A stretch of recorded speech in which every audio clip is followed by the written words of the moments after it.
Hello friends, this is Aryan.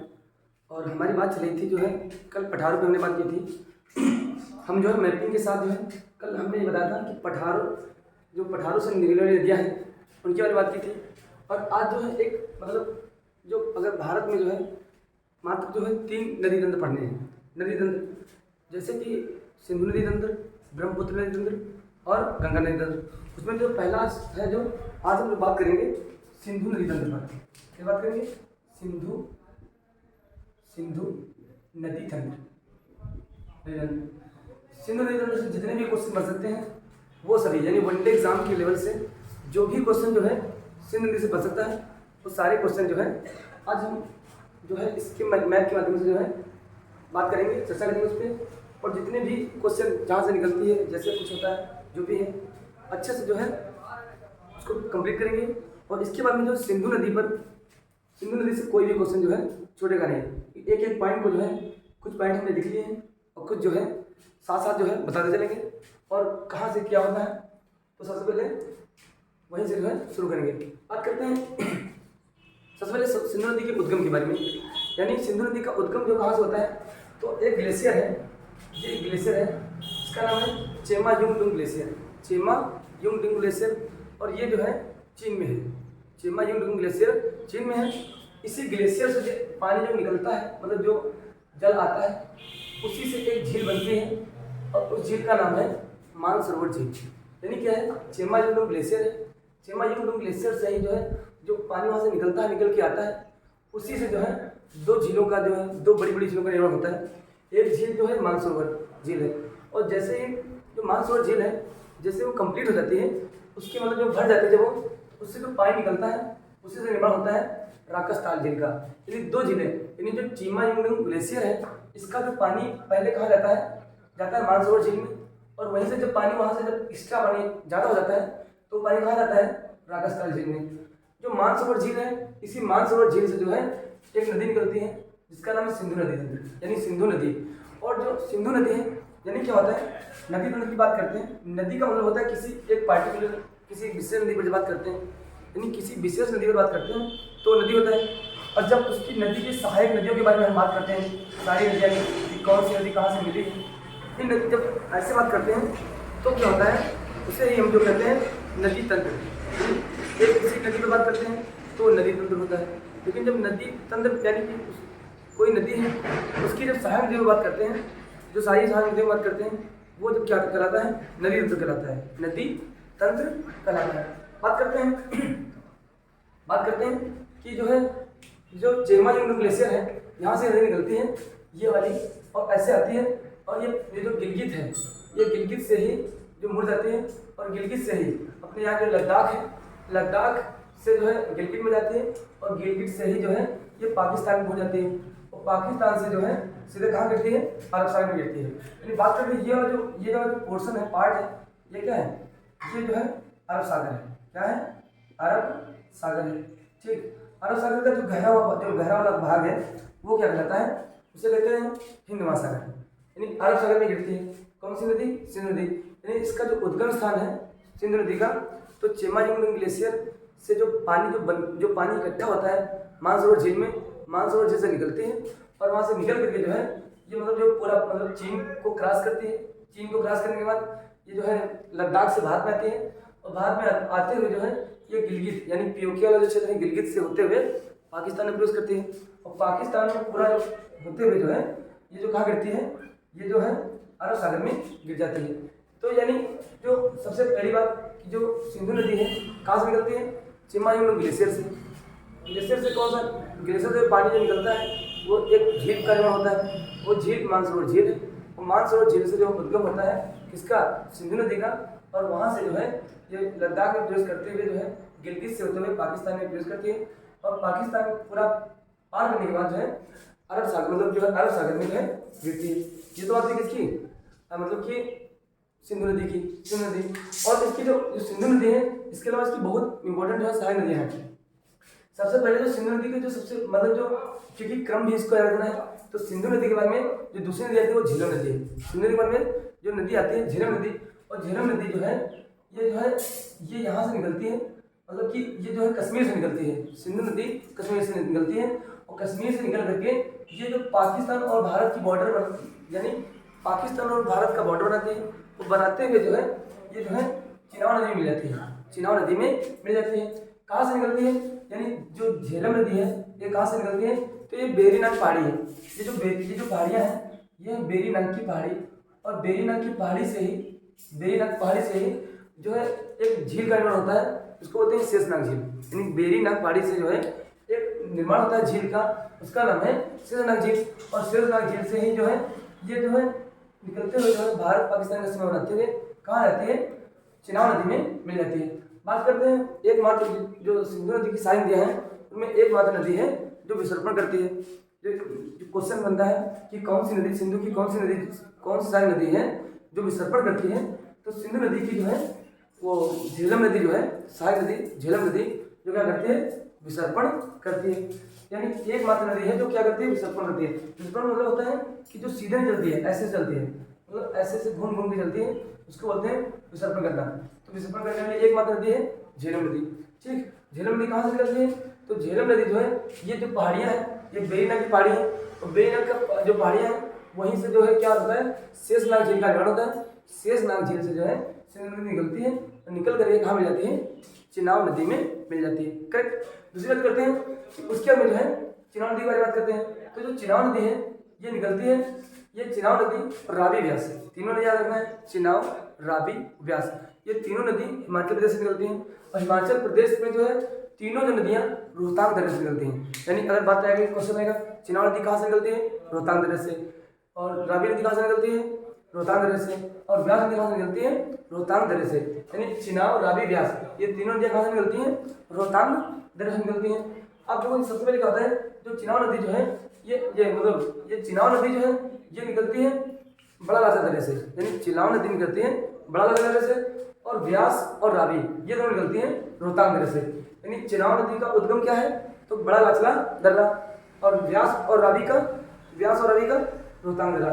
अब ये जो निकलती है ये चिनाब नदी यहाँ से निकलती है, और ये जो हिमाचल प्रदेश कहाँ से निकलती है, हिमाचल प्रदेश में ये जो एक दर्रा है यहाँ पर, उसका नाम है बड़ा लाचला, यहाँ से निकलती है और निकल कर सीधे कहाँ जाती है, ये जो है व्यास नदी में मिल जाती है, मतलब उसमें झेलम नदी मिल करके जो है आगे जाती है।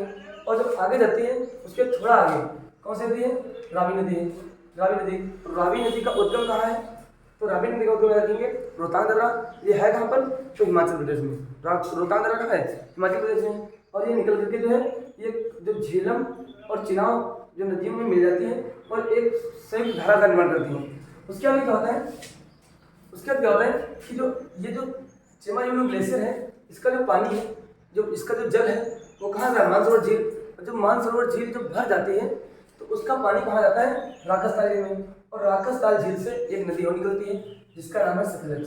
क्या नाम है, सतलज। और ये जो है हिमाचल प्रदेश से प्रवेश करते हैं।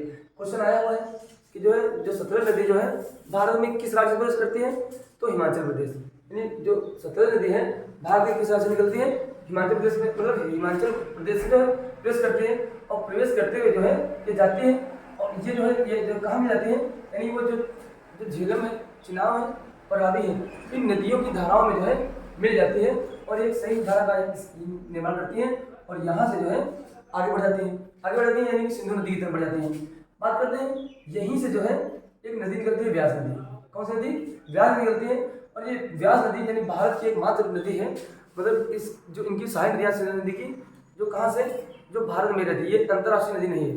क्वेश्चन मतलब ऐसे प्रश्न आएगा कि कौन सी नदी जो है अंतर्राष्ट्रीय नदी नहीं है, तो इनमें पाँच जो 6 नदियाँ हैं, 6 में जो है केवल व्यास नदी है जो कहाँ नहीं मिलती है, जो मतलब जो है अंतर्राष्ट्रीय नदी, यानी जो भारत में ही रहती है, भारत के बाहर नहीं जाती है।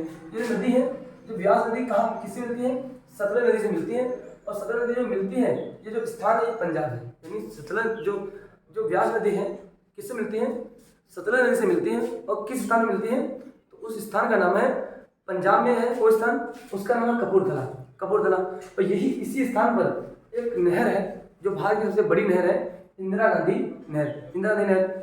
यहाँ यहीं पर बनी है क्या, इंदिरा गांधी नहर, जहाँ पर सतलज और व्यास आपस में मिलती हैं।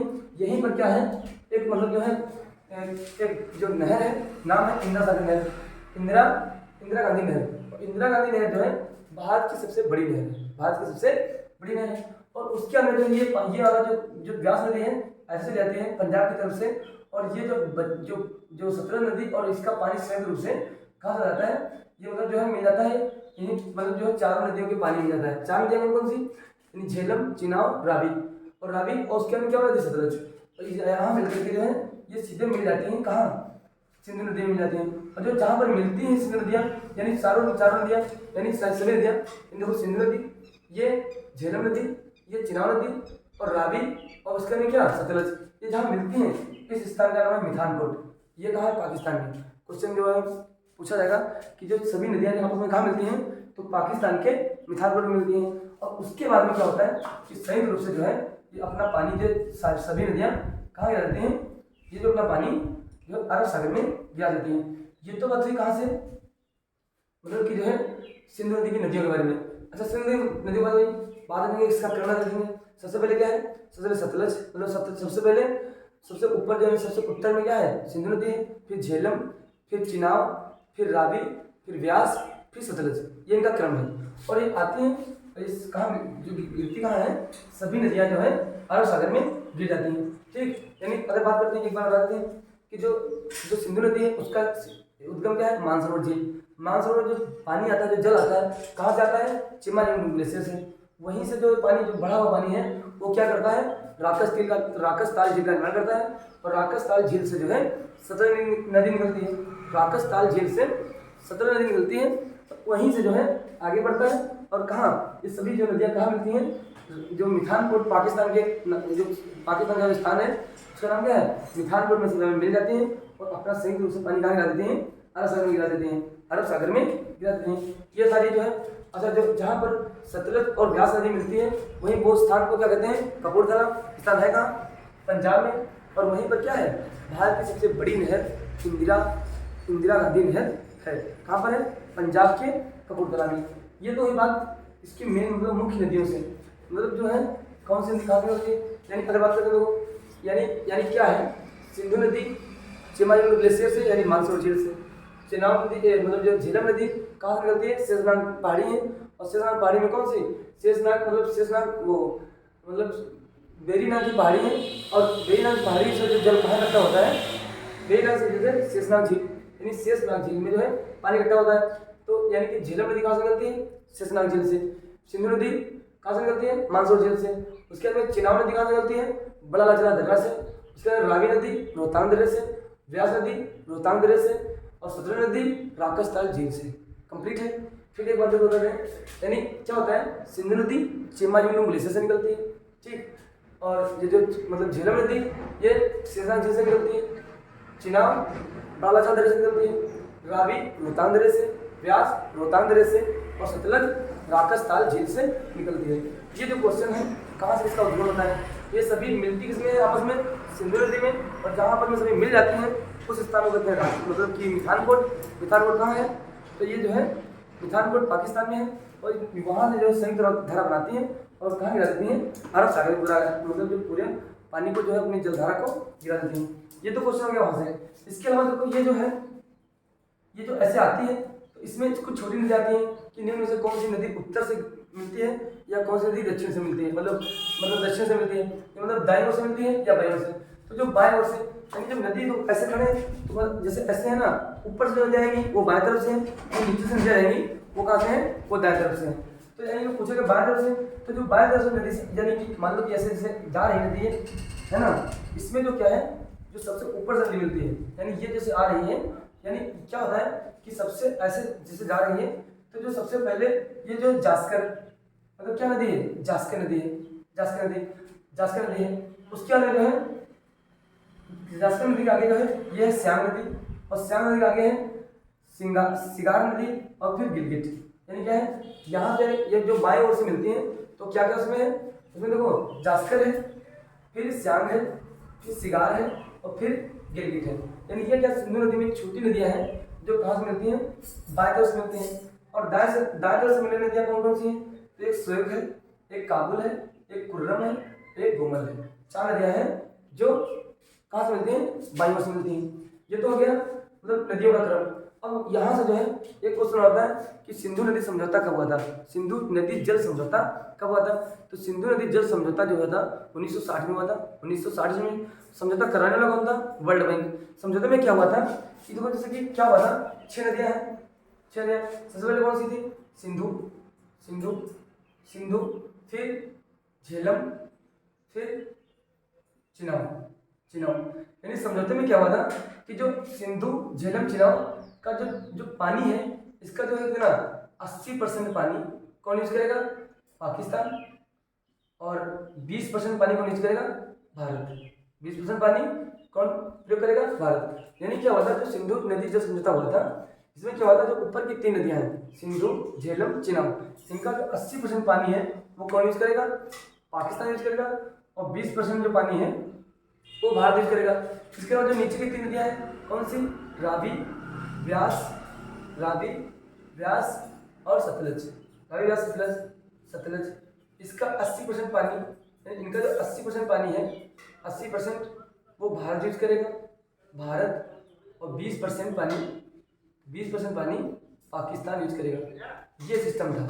यानी जो सिंधु नदी समझौता हुआ था, जो ऊपर की 3 नदियों का 80% पानी कौन यूज करेगा, पाकिस्तान, और मतलब 80% पानी यूज पाकिस्तान और 20% भारत। नीचे की 3 नदियों का 80% पानी कौन यूज करेगा, भारत, और 20% पानी यूज कौन करेगा, पाकिस्तान। कब हुआ था, तो ये जो समझौता हुआ था ये हुआ था 1960 में। 1960 में करवाया किसने था, तो ये जो है ये करवाया था किसने, ये जो वर्ल्ड बैंक यानी विश्व बैंक ने करवाया था, वर्ल्ड बैंक ने करवाया था। ठीक, ये तो बात हो गई क्लियर। इसके अलावा क्या होता है, सिंधु नदी की लंबाई के बारे में कभी कभी क्वेश्चन आ जाता है। तो लंबाई यानी सिंधु नदी की जो कुल लंबाई है, सिंधु नदी की लंबाई, सिंधु की लंबाई, तो लंबाई जो कुल लंबाई है बुक्स में कभी अलग अलग लिखी है, तो 3200 किलोमीटर, और कहीं कहीं क्या लिखी है 2880 किलोमीटर, यानी 3200 किलोमीटर लिखी है, कहीं कहीं 2880 किलोमीटर है।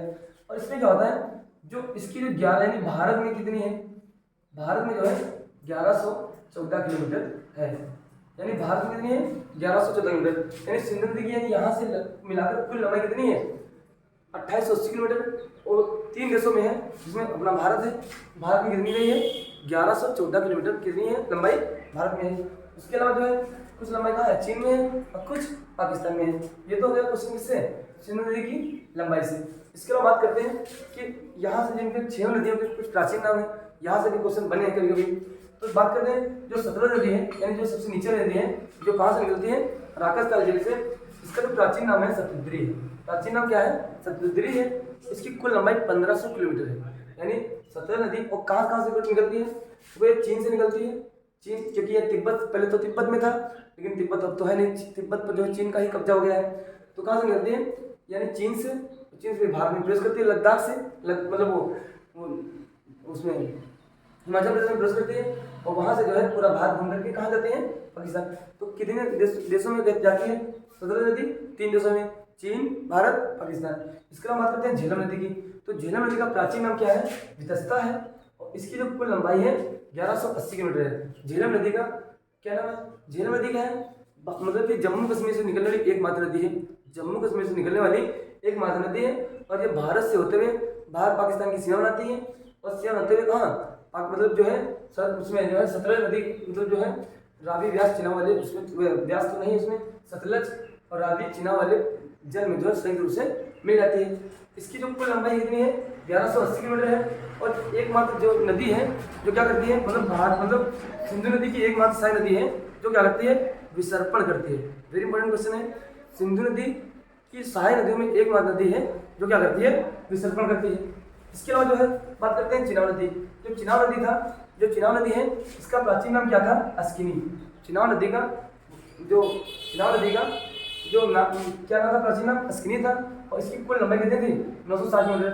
जो चिनाब है ये हिमाचल प्रदेश से निकलती है, चिनाब कहाँ से निकलती है, हिमाचल प्रदेश से निकलती है, और हिमाचल प्रदेश से होते हुए कहाँ चली जाती है, यानी हिमाचल प्रदेश से होते हुए पाकिस्तान चली जाती है। तो कुल मिलाकर जो 2 देशों में होती है चिनाब नदी, भारत और पाकिस्तान में। इसके बाद बात करते हैं रावी नदी। तो रावी नदी का प्राचीन नाम क्या था, पुरुषणी था। रावी नदी का प्राचीन नाम पुरुषणी था, और इसकी जो कुल लंबाई कितनी है 725 किलोमीटर, 725 किलोमीटर, और 725। और रावी नदी कहाँ निकलती है, यानी ये भी हिमाचल प्रदेश से निकलती है, हिमाचल प्रदेश से निकलती है, हिमाचल प्रदेश कहाँ से निकलती है? रोहतांग दर्रे से। और ये कहाँ से जाती है? वहाँ से निकलते हुए भारत से, मतलब कि हिमाचल प्रदेश से होते हुए पाकिस्तान में जो है सतलज नदी से मिल जाती है। उसके अलावा बात करते हैं व्यास नदी। व्यास एकमात्र नदी है, व्यास नदी ऐसी है जो पंचनद में शामिल है, लेकिन इसका पानी कहाँ है? ये मतलब जो राष्ट्रीय नदी है, अंतर्राष्ट्रीय नदी है, अंतर्राष्ट्रीय नदी में व्यास का प्राचीन नाम विपाशा था। इसकी कुल लंबाई है 470 किलोमीटर। यानी क्या है? यानी दोबारा बता दें, सतलज नदी जो है इसका प्राचीन नाम शतुद्री है। इसकी कुल लंबाई 1500 किलोमीटर है। और ये कहाँ से कहाँ तक जाती है? ये जो है सतलज नदी जो है ये यानी चीन, भारत और पाकिस्तान में बहती है ना। झेलम नदी, अच्छा ये निकलती कहाँ से है? तो ये राकसताल झील से निकलती है। झेलम नदी कहाँ से निकलती है? झेलम नदी जो है ये जो है बेरीनाग पहाड़ी है, वहाँ से जो शेषनाग झील से निकलती है और भारत से होते हुए कहाँ चली जाती है? जम्मू कश्मीर से निकलती है और पाकिस्तान मिल जाती है। इसकी कुल लंबाई 1180 किलोमीटर है।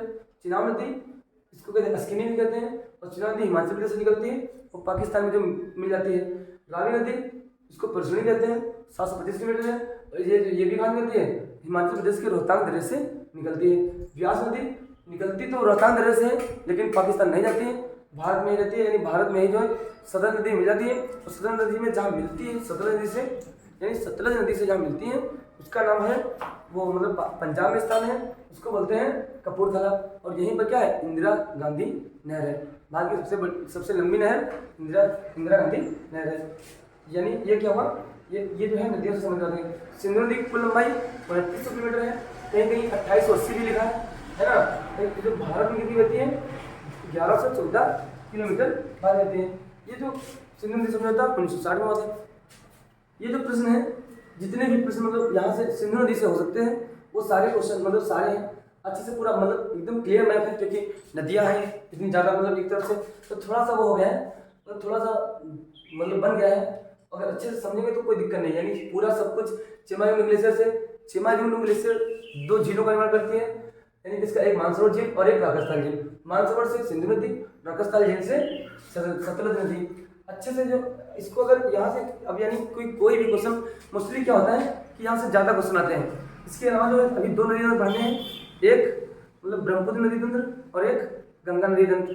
तो जब ये जो कल कोशिश करेंगे कोई एक नदी तंत्र और पढ़ाएंगे, और धीरे धीरे जो है नदियों को ऐसे मतलब पढ़ते हुए जो है यहाँ समाप्त करेंगे। और यानी कोई भी एग्जाम, यानी स्पेशली जो अभी जो स्पेशल क्लास चल रही है वो यूपी पेट के लिए चल रही है, यूपी पेट के लिए।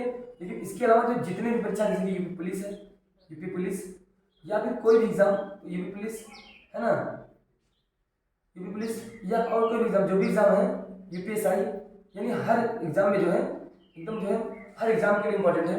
यानी एक बार अच्छे से पढ़ेंगे, बिल्कुल टॉपिक वाइज है, ऐसा नहीं कि मतलब टॉपिक नहीं चलना, बिल्कुल एक तरफ से जो पढ़ा रहे हैं, जो एकदम पूरा प्लेलिस्ट बनी हुई है जियोग्राफी की और हिस्ट्री की। 2 सब्जेक्ट पढ़ा रहे हैं, जियोग्राफी और हिस्ट्री।